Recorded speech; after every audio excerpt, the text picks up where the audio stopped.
Ang dami entrepreneurs dito sa Pilipinas kasi we're all creative eh. How are you going to innovate something if you don't have mastery on it? Kaya lahat ng startup, hindi tumatagal eh. 80% of startups fail because yung systems napapabayaan eh. Nung nag-start yung COVID, yung lockdown, zero na.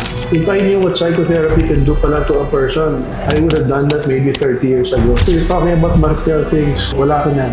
Yung karton ng french fries, ilalatag ko, doon ako natutulog. Doon kayo matutulog. Oo, kaya siguro napamana ko sa french fries.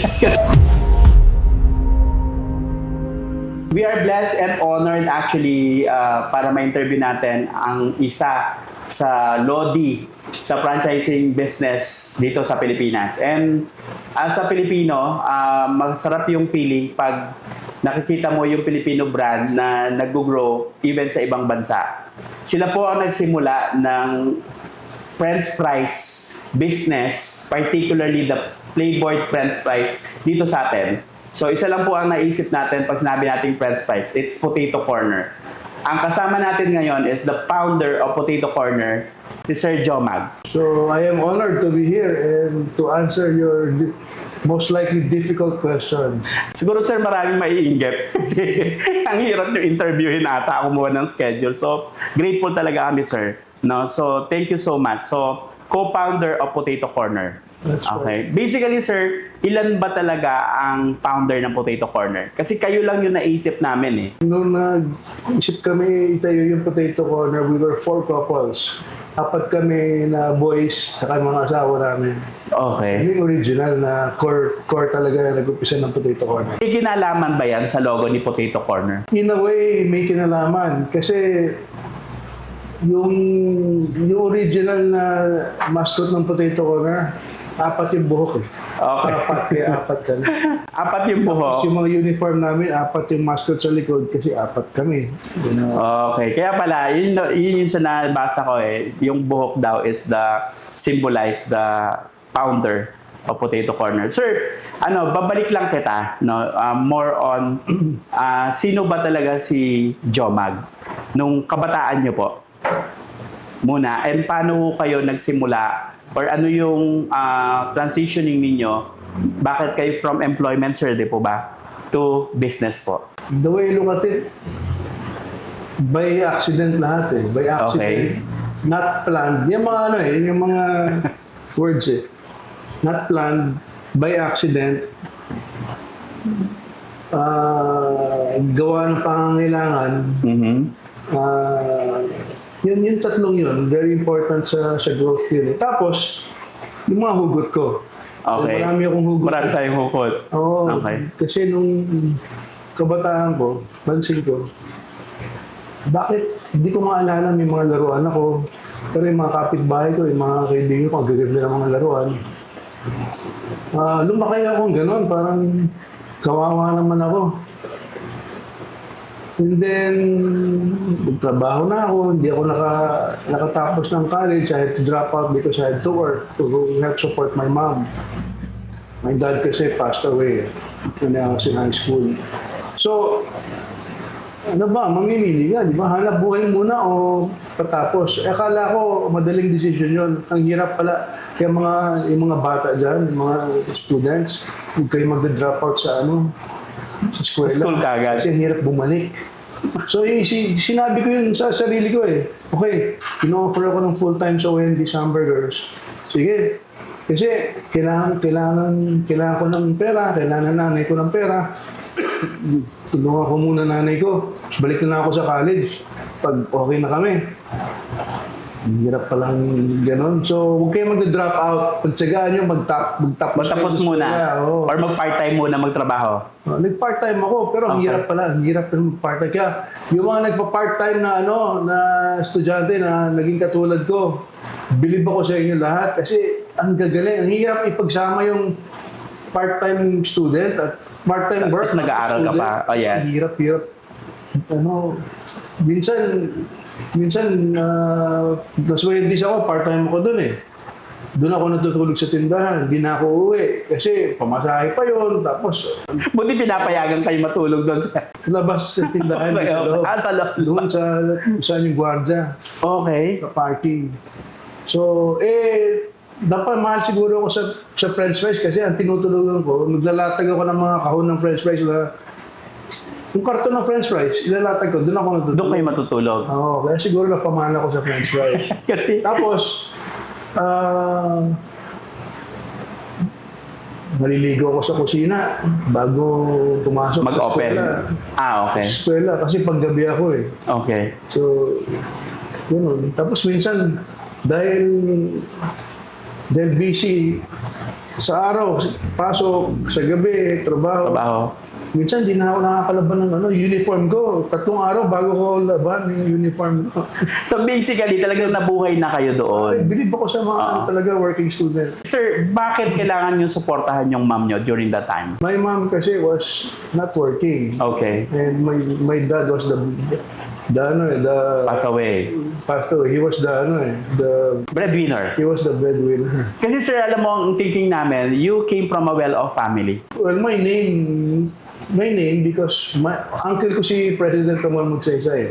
Okay. So my dad was his younger brother. But alam mo naman si Ramon Magsaysay, yung kwento na bawal kumita yung mga kamag-anak, bawal sa posisyon yung mga kamag-anak. Totoo talaga yun. Wala kaming kinita doon. My dad was a mechanic. Okay. And my lolo, yung father ni Ramon Magsaysay ng dad ko, was a blacksmith in Zambales. And, even Ramon Magsaysay was a mechanic.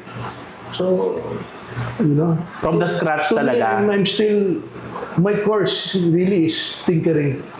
Mana ko sa tatay ko, mana ko sa lolo ko. So I really like fixing things. So I had to work. I had to drop out because I had to work, to earn money. Hindi na ako nakabalik kasi ang hirap pala bumalik sa college. Buti na lang, somewhere along the way, natapos ko rin yung master's degree ko. Okay. So I was lucky, I was thankful to my boss in Mr. Donut na pinaaral niya ako sa Asian Institute of Management. Wow. So, happy na ako nun. Pero babalik ako sa mga hugot ko, Rad. Ang dami ka rin hugot. Di ba, kwento ko sa kanina sa iyo, yung mga laro, parang lumaki ko, laro. Yung pala, kasi I had the benefit of having psychotherapy. If I knew what psychotherapy can do pala to a person, I would have done that maybe 30 years ago. Yung psychotherapy, parang it's like fixing your mind. Okay. Di ba, tingnan mo, mga tao, pag masakit dito, may sprain dito, anong gagawin? Physical therapy, di ba? Yes. Magpaparehab, mga ganon. Pero napapabayaan natin yung brain natin, yun yung pinaka-importante. So, Mental health, sir. Nakachamba naman ako na I was able to experience psychotherapy. It helped me a lot. Lumabas lahat yung mga hugot ko. Kaya pala, Brad, lumaki ko parang walang di ko lang maalala. Pinamimigay ko pala lahat ng laruan ko. Pag may naglaro ako sa labas, may mga street kids na dumadaan, naiingit sa akin, or pinapanood ako, binibigay ko yung mga laruan ko. So, lumabas yung mga ganon na my core pala is giving. Sharing. Wow. That's me pala. Bata ka pa lang nandun ka na, sir. I just didn't remember pala. I was giving things away always. So, lumabas yun sa mga session ko sa psychotherapy. Then, I knew already who I am. That's why, team mo yung Potato Corner, when we expanded Potato Corner, the second outlet was already a franchise. Because we were giving already, we were sharing already what we had. So it was easy for me because that's my core. That's my core values, sharing or giving. So that's why Potato Corner grew 80-20, 80% franchise, 20% company-owned. Even if you can afford to make all the stores company-owned, we shared. We still wanted to franchise because we wanted to help entrepreneurs, we wanted to share our profits to other people also. Laking bagay kasi franchising is the kaya naghanap ka ng gusto mo maging entrepreneur and then you want to grow as entrepreneur. To me, the safest way to enter entrepreneurship is to franchise first. Then you start learning. Kasi pag nag-franchise ka, lahat ng mga issues ng startup, nagawa na ng franchisor eh. ikaw, Susundin mo na lang yung blueprint nila. May systems na lahat. Yung systems, very important. Without systems, kaya lahat ng startup, hindi tumatagal eh. Maraming startup, 80% of startups fail because yung systems napapabayaan eh.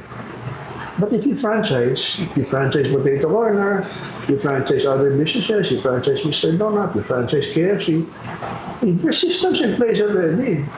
Imagine. So it's easier. So your success rate now is 80%. From when this transitions na po kayo into business o hindi pa? So Wendy's pa lang, nag-ano na ako. Nagsa-side hustle na ako. Okay, anong mga side hustle ni Jomag? Sir, okay lang tawagan ko yung Jomag kasi diyan kayo kilala eh. Yung side hustle ko sa Wendy's, kasi ganun, tulong pa rin eh, sharing pa rin. Kasi may mga co-employees ako doon, may peers at Wendy's. Minsan, kailangan nila bumili ng electric fan, walang pambayad, relo, mga washing machine. So, ikaw nagbabayad? Ako ang bumibili, parang financing ako. Bukan, realize ko na, ang hirap pala maghanap buhay, negosyo. Kasi ang hirap mangolekta. Kasi hulugan ako mag-ano eh. Paiyakan ang tawag doon, sir. Oh, kasi babantayan mo talaga pag sweldo. Pag sweldo, nandun ka. Magpaparamdam ka pag sweldo, di ba? So, yun. So, that was an experience for me. Kasi, so, minsan, walang kasulatan minsan, di ba? Pwede kang takbuhan or nakalimutan mo na. May utang pa pala yung isang tao sa'yo, gano'n. Okay, so yun yung side hustle. Papaalala. Okay. May utang pa ako sa'yo, ha? Pasensya ka na. Next payday na lang. So, appliances na parang lending, sir, no? Personal Parang things. ganon. Personal things. Or anything na kailangan nila. Anything na kaya ko Diba? naman bilhin. So, yan yung side hustle. Ano yung sumunod na side hustle mo? Binibili ko yung mga empty carton ng french fries sa Wendy's. Bibili ko ng 50 centimos isang piraso. Bebenta ko. Pag naipon ko na, marami na, bibenta ko na sa Bukawi, Bulacan, sa isang junk shop doon, ang piso isa. Oh, so may tubo na. May tubo na. No? Sir, sabi mo kasi, more of needs, di ba? Kaya nag-stop ka. Di ba? Pero kasi hindi ka nag-stay as employed. Parang dun sa first season pa lang ng life mo, nasa entrepreneur side ka na. Sa family niyo po, meron na talaga nagninegosyo before? O dahil lang sa pangangailangan talaga? Hindi, tatay ko naman mechanic. So, kukuha yung jack ng mga jeep, for example, mga owner, mga jeepney. Ayusin niya, bibenta niya. So, mag-assemble ang owner na jeep, bibenta niya. Nanay ko naman, may piggery, minsan nagbaboy. Minsan sa bahay nga, may baboyan. Common sa probinsya. Yung kapitbahay, nagreklamo sa amoy ng baboy. Tama. So, basically, sir, nakikita mo yung ginagawa ng parents. So, parang yung parents nyo po. So, yun yung parang naging copy ninyo, no?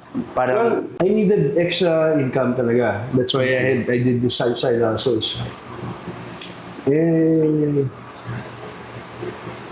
Kasi ang hirap nang wala rin. Ang hirap nang walang-wala. Alam mo, nung college ako, buti na lang yung uncle ko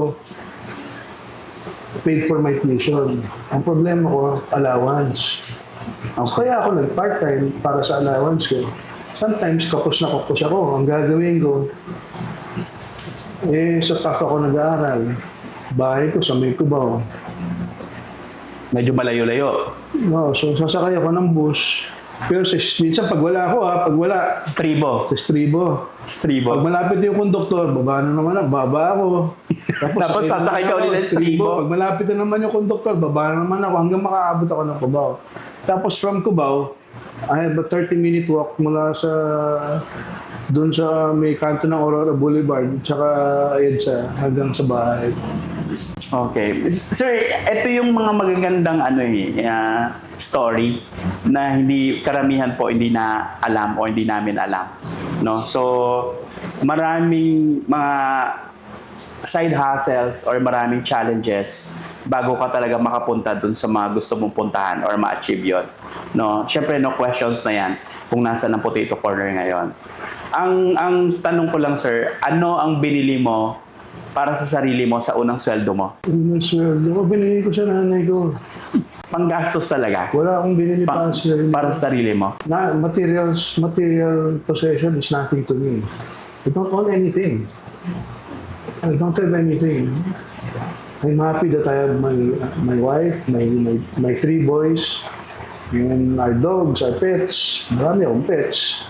But I don't have anything. If you're talking about material things, I don't have it. Wala ako na.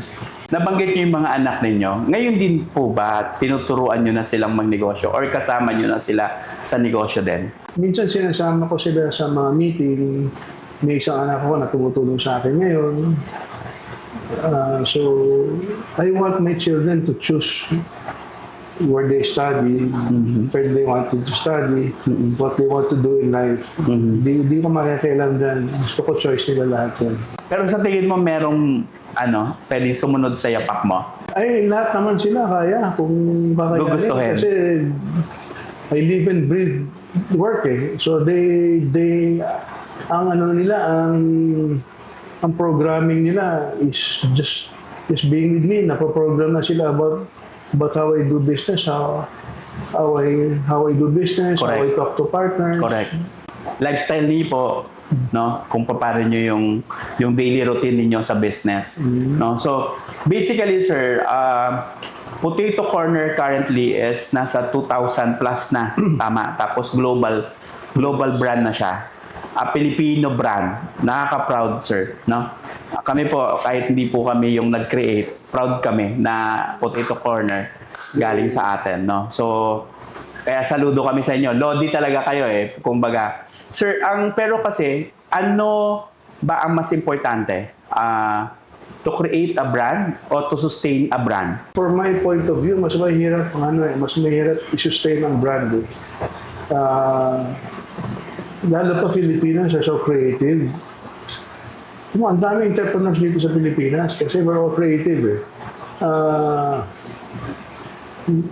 I think a lot of Filipinos or majority of the Filipinos yata are right brain. Ibig sabihin, the creative brain eh.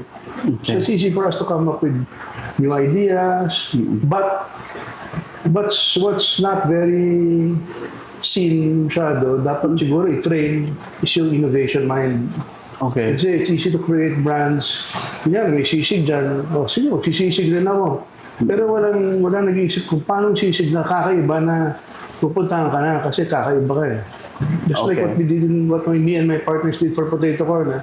Okay. I mean, if we just followed what French fries was in the US and what French fries was in McDonald's or Jollibee, Potato Corner will never be what it is today. Okay. Eh, we added something just so simple, flavored French fries. Na-inspire kami dun sa isang partner namin, si Ricky, na nilagay niya ng flavor yung popcorn business niya. So he was doing very well. Kaya yun ang inspiration. Yung flavored popcorn ni Ricky, Kinapi. yun ang Inspirations ng natin for Potato Corner. Para kumita rin. Kasi siya, kumita eh, di ba? Dapat kumita rin kayo, di ba? So, ringgit kami lahat. So, kaya naging flavored French fries. The other thing I want to share, Rob, is it's very important, no? Di ba, dapat innovation. But before innovation comes mastery. How are you going to innovate something if you don't have mastery on it? For example, you want to sell burgers. Hindi ka naman marunong magluto ng burger. How can you innovate it? How can you make it the best burger in the world when you don't even know how to? Mastery of your business or your whatever you're doing is very important. Kaya, for example, painters. Well, if I keep on painting, na-master ko yung painting, somebody will buy the painting from me. Then that's mastery. If my dad used to fix jeepneys and sell them, may bumibili sa kanya kasi alam ng mga tao, okay, itong gawa niya ni Pipin. So, bibili Yung ito. repetitions ng paggawa. Oh, you learn, di ba? You learn. You learn from it. Para bang pusoy. Hindi ako mananalo ng pusoy kasi hindi ko maintindihan yung game na yun eh. Hindi ako naglalaro ng pusoy. At paano mo pa mai-innovate yung game na yon? Hindi mo nga diba? Yung mga ginalaro. kasi alam nila yung mga Yung trada. mga tirada, mga diskarte doon, kung Diskarte. paano mananalo, Okay. di ba? Yun ang innovation eh. Diskarte is part innovation. Of innovations. But you Tama. have to master first. You have to you have to master something. Master. Tapos nauso pa yung di ba? Yung ano ba yung marami kang alam? Multitasking. Multitasking. Okay rin naman yun. Pero it's good for your own career or your personal growth if you can master one thing that you like. Lalo pa, you should like what you're doing, di ba? So ako, because of my 10 years at Wendy's, na-master ko naman yung pagluto ng french fries. Kaya ako tinawagan ng partners ko. Nung tinawagan ako, may potato corner brand sila eh. Alam na nila ano yung concept, flavored french fries, potato corner. But they asked me, John, can you help run this business because we don't know how to operationalize this.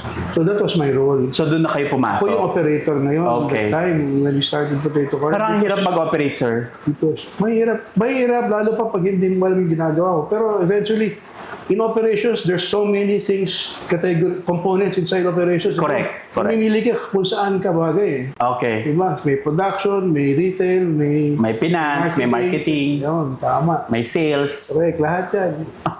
Dapat kahit papano alam mo yung konti I niyan. wrote something in my Facebook na yung drivers, it's about being in the driver's seat eh. You don't have to be always, you can be the founder, but you don't have to be the CEO. You can be the brand keeper or you can be the CFO because that's where your strength is. Then that's better than thinking, no, ako founder yan, dapat ako na sa driver's seat. Minsan mali yan eh. Minsan your business suffers because you put yourself in a driver's seat that hindi ka naman magaling. Or hindi yun yung talagang strength mo. Ah. No? So you have to find your strength kung saan para mas madali yung executions. Kasi kung no? founder ka naman, bro, kunyari, alam ko hindi ako CEO caliber kasi, for example, hindi ako naman, ang pinag-aralan ko, fishery. Tapos, ang As a food business is, ka. is radio, is electronics. Masyado malayo. Ang layo, di ba? So, ang training ko, hindi ganon. Hanap ako ng tao na Nang magaling pwede- sa ganon. Oh, yeah. O engineer, siguro. Tapos, I'd focus on product development. Kasi ako nag-invento nun siguro. Ako founder nun. So, my interest is in research and development. But it's important to know, not being a CEO is more of, I am influencing where the company is going, what's happening to the company, because I was the founder. Ano yung vision ng I company? know exactly how the company needs, like the product development, for example. Okay.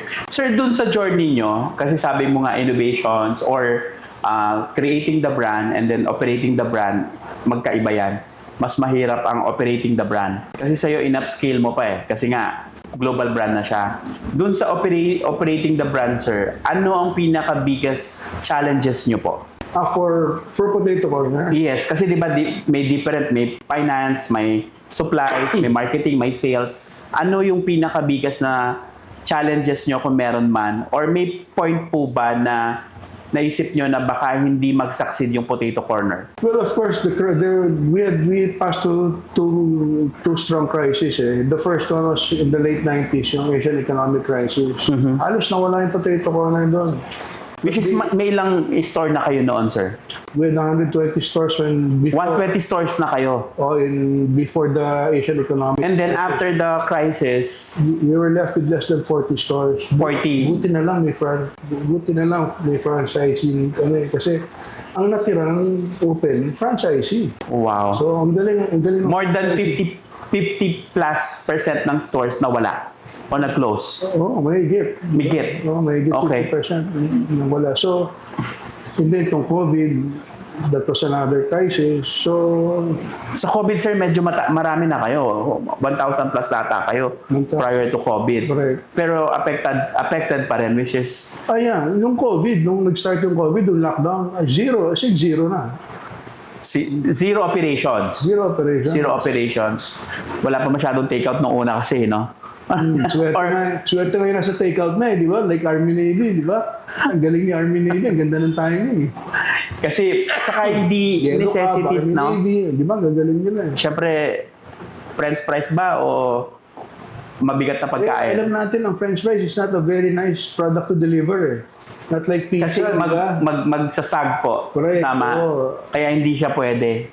Oo nga, no? Hindi siya pwede i-deliver, no? Hindi masarap pag Oh, sa lupay-pay na. Pati yung sauce. Ay, yung cheese powder ba yan? Basa-basa na yung powder, di ba? Okay. Tama. Kaya pala, naapektuhan din siya. Sir, so, how about supplies, sir? May challenges po ba kayo sa supplies before? Kasi kung if you have more than 100 or 500 stores, paano nyo po siya na-manage? We outsourced everything. I again wrote in Facebook about outsourcing, no, and that's very important to the life. 100% outsourced kami. So we are very happy because our third parties who took care of our services like procurement, like distribution and logistics, they took care of everything for us. But you're right. Supply chain is one of the biggest challenges of any food business, like potato corner. Actually, sir, nababasa ko yung mga sinusulat nyo sa Facebook nyo eh. Hindi ako mabasa sa Facebook pero binabalikan ko yung palagi. Parang ganon. Kasi of course, diba? And then the challenges po from the Asian crisis to pandemic natin to COVID and then potato corner to next owner. Okay lang ba itanong, sir, kung bakit nyo po binenta ba or nakipag-partner through Shakey's po? Tama po ba? Tama. Ano po yung mindset nyo out of that situations po? Well, I can talk about personal, but Yes po. as an entrepreneur, if you're able to complete the whole cycle, then you've done your job very well. Ibig sabihin, na-start namin, nabenta pa namin, yan ang dream ng lahat ng entrepreneurs. So Yun you're yung able to do that. medyo parang, hindi naman endpoint, pero endpoint ng brand na yon. Endpoint ng business na yun. Ng business na yun. Yung brand. Tapos, entrepreneur kayo, di ba? Time to start now another one. Another That's what one. I'm doing now. That's Yeah. why we are here at Guild Food. This is one of the projects that I have, aside from other multiple projects that I undertake. No? So hopefully one will be the next potato corner. Then we sold, and then you're right, Rad. No? I get a lot of questions. Jomag, bakit nyo binenta yan? So, it was okay for me to sell kasi si Shakey's, the Shakey's group, ang galing naman. Mabilis kausap, madaling kausap, tapos ang promise nila, we'll take care of the brand. We'll take care of the brand. So you don't have to worry. We'll make sure that this legacy of you and your partners will go. We're happy with that. Tapos, marami na akong health challenges din. Okay. Medyo tumatandar na tayo. So, Kasama ako dun, sir. Okay. so yun, So, and I've been sick, and my horizon is too short na eh. So I'd rather have money now than money later. tama. And enjoy the fruit of your labor. So, Diba? Hanggang kaya pa. Yan, sacrifice lahat ito. Itong buong career ko, sacrifice lahat yan. Ma-enjoy mo naman, sir. 'Di ba? And then you have uprising mga brands na ngayon. Tama ba? Kasi may 100 plus branches na isang brand mo. Pwede ba natin banggitin? Well, we have Los Choreros, and then the other brands are also growing. Jose's Quesos, Steak Corner, Gyudon 10, Lipside Burger, Mamonaco Pohi, etc. And but thank you also, Rod, for partnering with me and taking care of some of the businesses. And I appreciate that gesture. Naku, sir, anytime. Para maging partner or maging mentor namin kayo is malaking bagay po, no? My focus, Rod, is really to help startups. That's why in this facility now, it's called Guild in UP. These are really for startups that we hope we can scale. Kasi ang hirap, di ba, we were talking about ang hirap ng startup eh. Mahirap mag-sustain, ang hirap ng startup. But when you start up here in our facility, we mentor you, we provide you other support services so that, and then we not only mentor you, maybe if you need coaching, we'll coach you also. But what's important is you won't make the same mistakes as any startup will do because we're teaching you already what mistakes to avoid, which path to take based on what kind of person you are, what kind of business you have. Actually, sir, yun yung isang tanong pa dapat pero nasagot mo na parang kailangan pa ba ni Joe magnegosyo or kailangan niya pa ba yung katulad ng Good Food na parang basically may mga nagre-rent, 'di ba? So, yung idea ninyo po is actually yun nga, more of giving. Ang idea of having Good Food is actually to put a home do sa mga startup business para kahit papaano mag-guide sila. Tama po ba? Correct. So, sir, sa decades of your experience with the business right now, ano pa po yung wini-wish ninyo? Well, I wish my three boys would grow up to be very happy and content with their lives. I wish that the Philippines becomes a startup hub for the whole of Asia, or maybe the whole world. Correct. Sir, kung babalikan mo yung kabataan mo ulit, at ngayon, tapos kung nga rin mamimit mo si Jomag na bata pa, ano sasabihin mo kay Jomag? Sabihin ko, magtapos ka ng college. Magsapos ka ng college. Or ano sasabihin mo sa kanya sa narating mo ngayon? Kahit di ka nakapagtapos ng college. And hard work.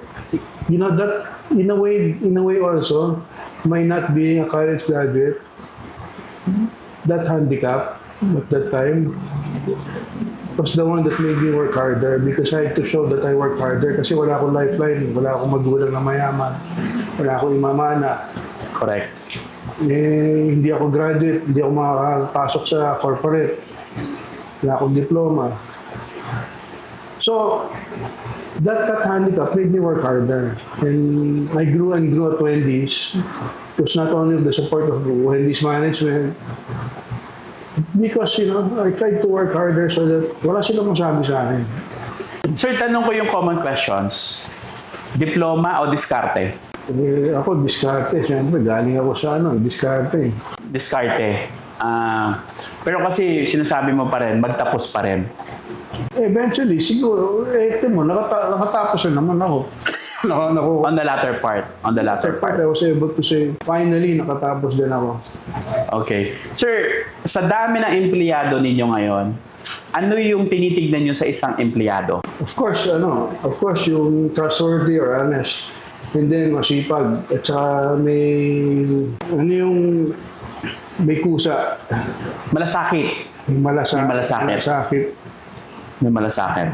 Sir, kung babalikan mo yung journey mo, meron ka bang gustong i-improve? I've made so many mistakes. If I have a time machine, babalikan ko yun para hindi ko gagawin yung mga mistakes na yun. Ang dami kong mistakes. Napakadaming potato corner lalo sana, no? But of course, yun nga, being one of the founder Potato Corner, people look up to you, no?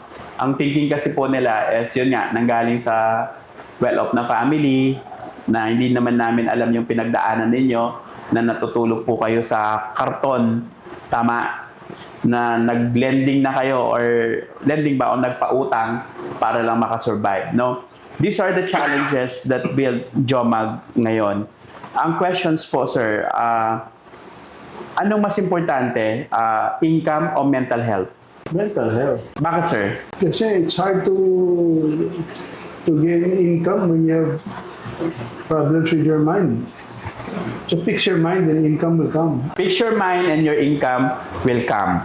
Kaya at the end of the day, mas importante yung peace of mind natin. Tama po ba? Yes. Mas meron kang peace of mind, mas nakakapag-decide ka na mas maayos, mas objective. Tama po. Sir, ito, sabi nga nila, in choosing a partner, very important yan sa success ng isang negosyante. Ito po, not about your wife. In choosing a partner or business partner, ano po yung kahit papaano criteria na hinahanap ninyo? Humility, sipag. Yung humility, yung always wanting to learn. Tapos, Hindi yung pabibo. tapos ayoko yung entitlement. Turn off sa akin yun. Biggest turn off sa akin yung feeling entitled ng partner. Okay. So, humility and entitlement. Balikan ko lang, yung tanong ko sa'yo kanina, elaborate lang natin. Baka kasi may mga hindi nakapanood nung unang part ng interview. Yung sa, medyo controversial kasi yung questions na diploma ba or diskarte? Diskarte.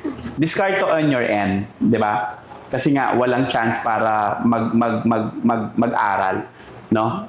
Because we need an income right away. Tama ka when you said my end. Kasi not everybody is coming from the same Situation po. situation. We Yes have po. our own point of views. We're coming from different places. And for me that time, that was the right move at that time.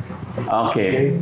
Para at least alam lang nila, no? Tapos sir, yung difference po between subcon or own produce, ano po yung naging benepisyo sa inyo? At paano po naging madali yung negosyo sa inyo na some of the items or the services sinasubcon po ninyo? Well, kasi, di ba, hindi naman ako business graduate. At that time, when we were starting Potato One, I didn't know. All I knew was yung nag-finance ako ng mga appliances, yung mga personal accessories ng mga co-employees ko dati sa Wendy's. That's the only part I knew about business. Tapos, nagbabayad sila ako ng karton ng french fries. Other than that, that's all I that's all I knew. So, that time, ang daming magagaling. In fact, naging yung Potato Corner growing, that became its strength because we got consultants we had the best consultants in supply chain, the best consultants in franchising, the best consultants in marketing, the best consultant for finance. Wow. We got the best consultants. We couldn't afford to hire full-time. But, because of those things, pwede naman pala eh. So, Kaya naman pala. kaya naman pala. Kaya naman Tapos, pala. lahat ng heads ng department namin, panay consultants. I called them managing consultants. And they were really great. And then I know that some founders or CEOs don't like to get consultants because, syempre, ang concern nila, yung mga strategic plans natin, mga tactics natin, baka malaman ng mga kliyente nila. Di ba, consultants kasi have other clients also. But me, I'm very open with that. To me, because I'm very dynamic, I'm very flexible. Sometimes I change business plans every month. So, kung anong nasabi ko sa consultant, minsan next week, iba na yung way of doing things na eh. Dynamics kasi. Oo, O so, yung market, mabilis din gumalaw, sir. ganun. Ganun ng food, di ba? Correct, Alam mo tama. ng food, iba-iba talaga yung discarte minsan eh. So, nag-iiba-iba. And then your competitors also. It's very important that, that I did what I did, and Potato Corner was like that. We were able to grow faster because we were able to get the best franchise consultants, we were able to get good advisors. Tapos isa pa nakatulong sa amin, we organized the board already properly. We got independent directors to help us. It's very important that you have advisors in the board or independent directors. In short po, hindi kailangan ikaw lahat ang gagawa. 'Di ba? Maraming pwedeng magbigay ng tulong na mas magaling din sa atin doon sa different aspect or facet ng negosyo. Tama po. Yes. Sir, pinadescribe ko sa inyo kanina yung buhay ni Jomag before, nung bago kayo nagsimula. Ano naman po yung life ni Jomag ngayon na medyo semi-retired na? Semi-retired na ba? Well, I don't have any word for what I'm doing. A lot of people ask me, John, ano ginagawa mo ngayon? Hindi nila alam, napaka-busy. Biggest question. I'm probably busier now. But my answer is usually, I just go where the wind takes me. Kasi there's so many opportunities. Lalo pa if you have mastery of something that you do, opportunities will just come and go, and you're very positive about everything. You're always willing to help. Opportunities will just arrive and arrive. Now, my role is just to sift through the opportunities I want to take, which ones I don't like to take. Correct. Saka hindi na masyadong pressure ngayon, sir. Kumbaga, kasi wala ka naman nahabol in terms of, on the financial side.